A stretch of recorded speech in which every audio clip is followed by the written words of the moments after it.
میرا شوہر میری فرمائش پر باہر سے بریانی لایا تھا۔ میری ساس گھر میں چاول بنانے نہ دیتی تھی کیونکہ میرے گردوں میں پتھری تھی۔ جس دن چاول کھا لیتی تو ہفتہ بھر درد سے چلاتی رہتی۔ بس اسی کارن میری ساس نے گھر میں چاول بنانے پر پابندی لگا دی تھی۔ میرا شوہر بھی مجھے بار بار منع کرتا رہا۔ جب میں نہ رکی تو اسے مجبور ہو کر میری بات ماننی ہی پڑی تھی۔ میں نے بریانی کا ڈبہ تیمور سے پکڑا اور جلدی سے کمرے میں لے گئی اور خوب جی بھر کے کھایا۔ ابھی وہ بریانی کھائے ہوئے مجھے 10 منٹ بھی نہ گزرے تھے کہ میرے گردے میں بہت تیز درد ہونے لگا تھا۔ میں ڈر بھی رہی تھی کہ اب تو تیمور میری خوب خبر لیں گے، اس لیے میں اپنا درد چھپاتی رہی۔ مگر آخر کب تک درد کو چھپایا جا سکتا ہے؟ میں بھی درد سے مجبور ہو کر چیخنے چلانے لگی تھی۔ تیمور بھاگ کر میرے پاس آیا تو اس کا چہرہ غصے سے لال ہو چکا تھا، جبکہ میں تو درد سے ہی دوہری ہوتی جا رہی تھی۔ میں نے تیمور کے سامنے ہاتھ جوڑ دیے کہ مجھے ڈاکٹر کے پاس لے چلو۔ وہ غصے میں تھا، اس لیے دروازے کو دھکے مارتا رہا۔ پھر ٹیکسی میں ڈال کر مجھے ڈاکٹر کے پاس لے گیا۔ وہاں جا کر پتا چلا کہ میری پتھریاں بہت بڑھ گئی ہیں۔ اب آپریشن کے سوا کوئی چارہ ہی نہیں تھا۔ تیمور بڑا پریشان ہو گیا تھا۔ ہم گھر واپس آئے تو وہ بولا، سبیحہ تم تو جانتی ہو نا کہ میں ایک غریب انسان ہوں، تمہارا آپریشن نہیں کروا سکتا، تمہیں درد سہنا پڑے گا۔ تیمور کی بات سن کر میرا دل کرچی کرچی ہو گیا تھا۔ میں روتے ہوئے بولی، صاف صاف کہہ دو نا کہ میں اپنی موت تک اس درد کو برداشت کرتی رہوں۔ آپ کے پاس پیسے نہیں ہیں تو کسی سے مانگ کر میرا علاج کروا دے۔ تبھی ہمارے کمرے کا دروازہ کھولا اور میری ساس اکھڑے اکھڑے شبدوں سے بولی، تیمور یہ بیماریوں کی پوٹلی ایک بیٹے کے سوا تمہیں دے ہی کیا پائی ہے؟ میری مانو تو اس کو طلاق دے کر گھر سے چلتا کرو، یہ جانے اور اس کے ماں باپ جانے، میں تمہاری دوسری شادی کروا دوں گی۔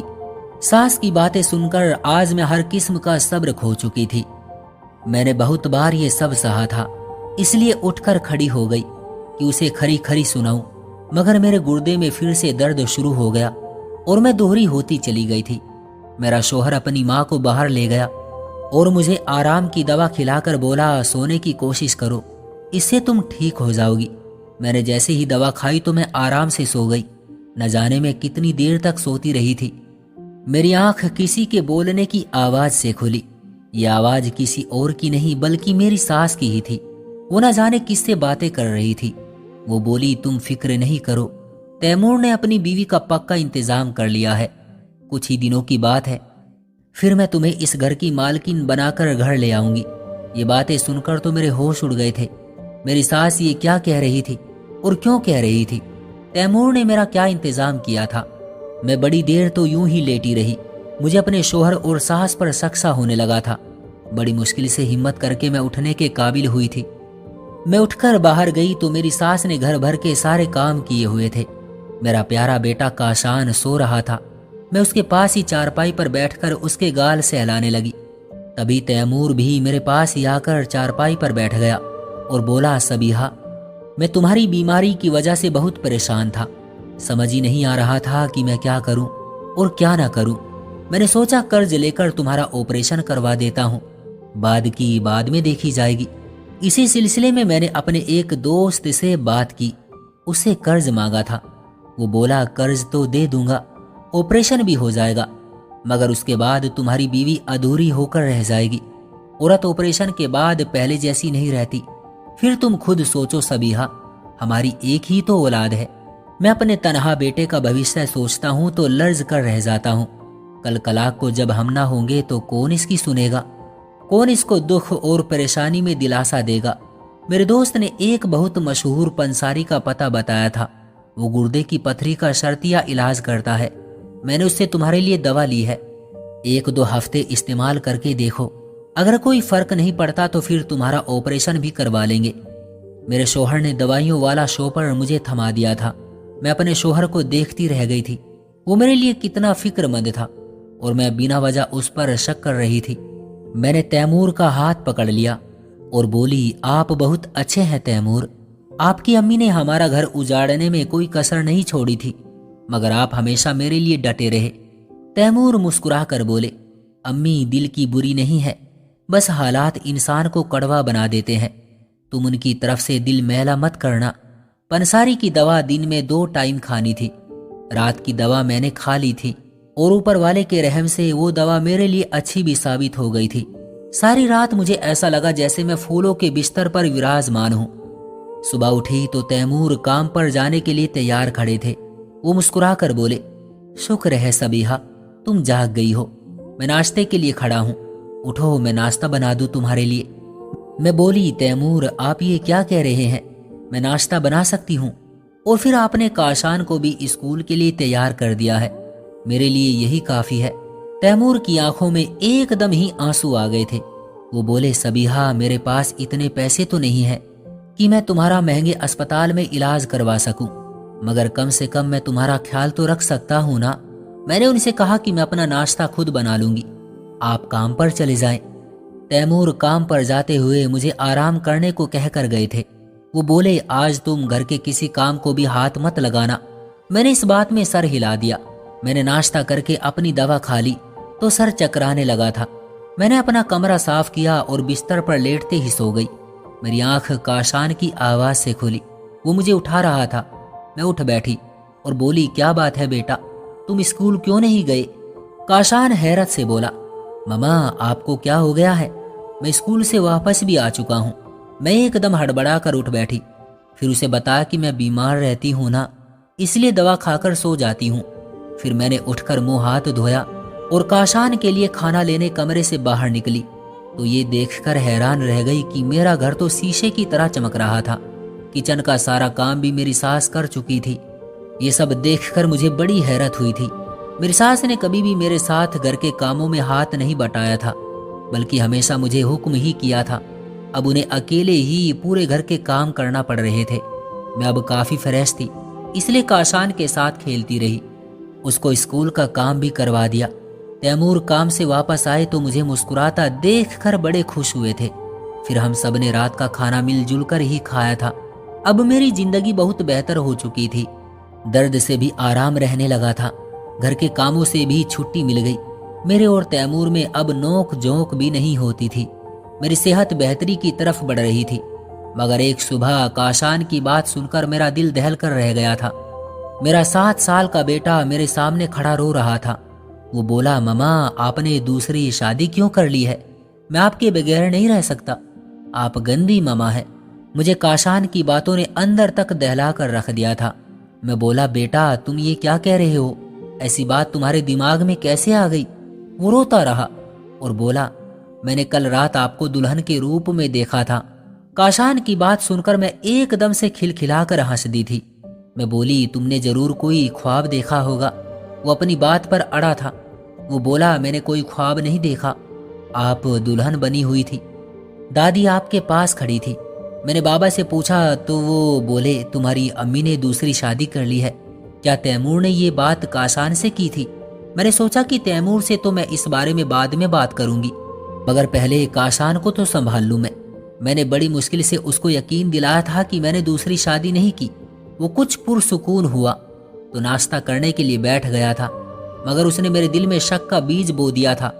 تیمور کمرے میں آیا تو وہ بالکل تیار تھا۔ بولا، پیاری صبیحہ میں کام پر جا رہا ہوں۔ وہ جاتے ہوئے مڑ کر بولا، کاشان کیوں رو رہا تھا؟ میں تیمور کی آنکھوں میں آنکھیں ڈال کر بولی، وہ کہہ رہا تھا کہ مما آپ نے دوسری شادی کیوں کی ہے؟ تیمور کے چہرے پر پسینے کے قطرے دکھائی دینے لگے تھے۔ اس نے نظریں چرا لی۔ اس کے اس انداز نے اس بات پر مہر لگا دی تھی کہ کچھ نہ کچھ تو گڑبڑ ضرور تھی۔ میں نہیں چاہتی تھی کہ تیمور چوکنا ہو جائے، اس لیے بولی، کاشان ابھی بچہ ہے، خواب کو سچ سمجھ بیٹھا ہے۔ میں نے اسے بڑی مشکل سے سمجھایا کہ تم نے خواب دیکھا ہے۔ تیمور کے چہرے پر ایک دم سے رونق آ گئی تھی۔ وہ بولا، کاشان نے خواب دیکھا تھا کیا؟ میں ہنس کر بولی، تیمور کہیں آپ بھی اس کی باتوں میں تو نہیں آ گئے؟ اس نے خواب ہی دیکھا تھا۔ تیمور مسکرا کر آگے بڑھ گئے تھے، جبکہ میں اپنی جگہ سے ہل بھی نہیں پائی تھی۔ کاشان 7 سال کا تھا، اتنا چھوٹا بھی نہیں تھا کہ وہ یوں اپنے پاس سے بات بنا کر مجھے بتا دیتا۔ اب مجھے اس بات کی حقیقت معلوم کرنی تھی، لیکن یہ نیند آڑے آ جاتی تھی۔ مجھے کچھ ہوش ہوتا تو کچھ معلوم کرنے کے قابل ہوتی نا۔ دوائی تو میں چھوڑ نہیں سکتی تھی، کیونکہ اس کے بغیر میرا گزارا ہی نہیں تھا۔